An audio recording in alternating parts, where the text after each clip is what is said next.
stressmike.com and talking about why Americans kill. And right now we're going to be talking about the United States Constitution. And that's just one reason why Americans kill. Like I say, the Constitution doesn't say we're supposed to kill each other, but it does imply a lot of implyment, and I'm going to go into when they imply things. I'm going to go into how that kind of works also. But so you're just going to have to kind of go along with me. And I'm going to, like I say, I'll try to answer any comments in writing. If not, I'll make another video.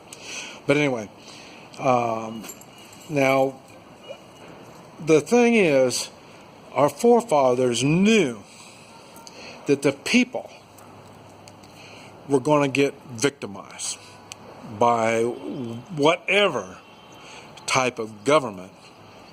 Not what the government itself, the way the government is set up, the American government, is not so much that's going to victimize the people. It's the people in the government that are going to do it. Our forefathers knew. They say the power corrupts, and absolute power corrupts absolutely, something like that. And so they knew this was going to happen. They didn't know how many years it was going to take, even though if you can really look at history truthfully, and that's one thing I've learned. History is written by the victor. So that's why even history you have to read between the lines. And since the beginning of the United States, we've had turmoil. Not only fighting among ourselves, not killing, but it's going to be a different kind of killing. I'll get into that. But like I say, because really, Americans, okay, yeah, that's going to be further on down the line. I can't go into that. But like I say, from the beginning of the United States, we had problems, even among ourselves, trying to make everything work.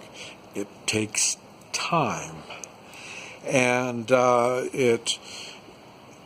when you are focused all on the same thing, the same goal, eventually you're going to get there. A good example is China. They take their time. They keep going the same direction, and they'll keep going that same direction, and then all of a sudden, bam-o, things will hit, and they're set back. New warlords, new government, new style of government, new way of doing things, and that's because they've had thousands of years to keep working at it, in which the United States hasn't had that. But like I say, since the beginning of the United States, we had the resources, we had room, physically, we had room to grow. And this is why people that could see the future wanted to rule, wanted to take control of the United States. That's why the Constitution was written the way it was. It allows the pursuit of happiness, but it also limits your pursuit of happiness when it stomps all over other people. So, and it gives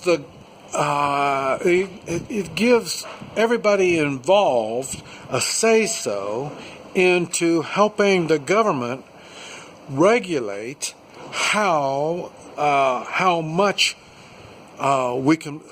you can prosper without stomping all over other people. And that's where the corruption comes from. Is when they get in there, then they want to push the line a little more and push it a little more and push it a little more.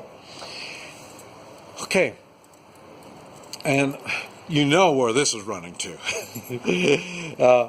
Okay, we have the freedom of speech, and that is so you can protest and bitch and whine? Not necessarily. I know I said you have to read between the lines. I know there's some people that will say that's what freedom of speech is. Well, in my world, I've stirred enough feathers by asking questions. That, to me, is where the freedom of speech is. Okay, why do you do this? And when you put people's feet to the fire, then you can find out the truth. And when you have just reasons, you can stand behind it. We'll go into that. We'll talk about that later also. But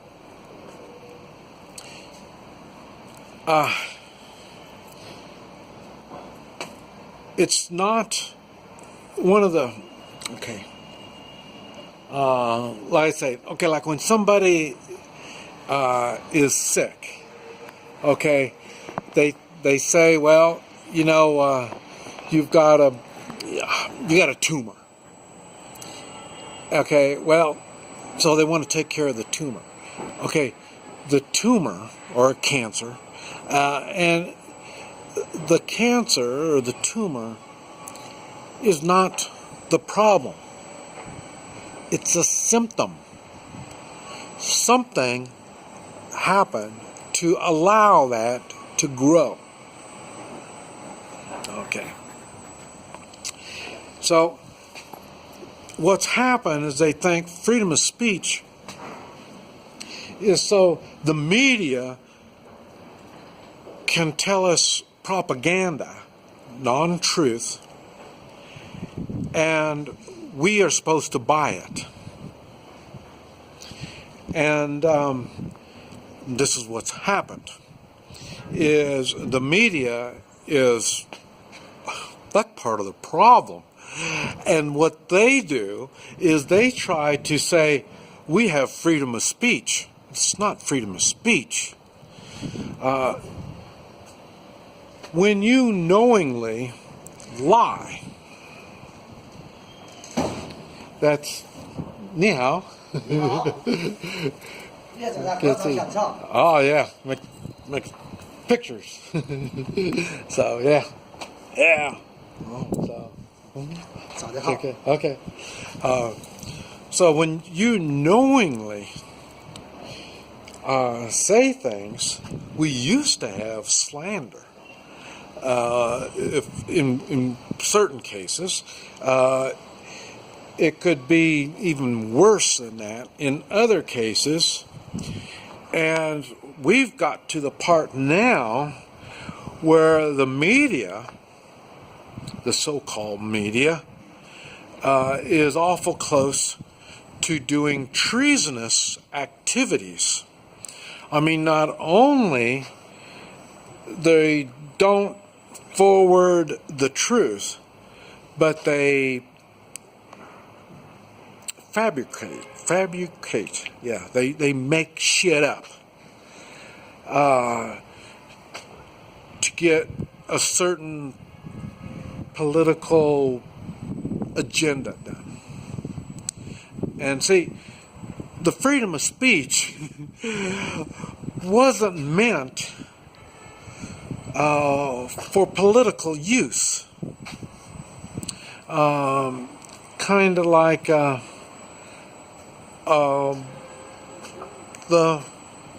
I hate to say it like this, but maybe it is. I'm going to have to think on it, but I want to say it now, but I might have to think on it some more. It might be the same with the firearms. We're supposed to have firearms, but not for political use, just like freedom of speech, not for political use.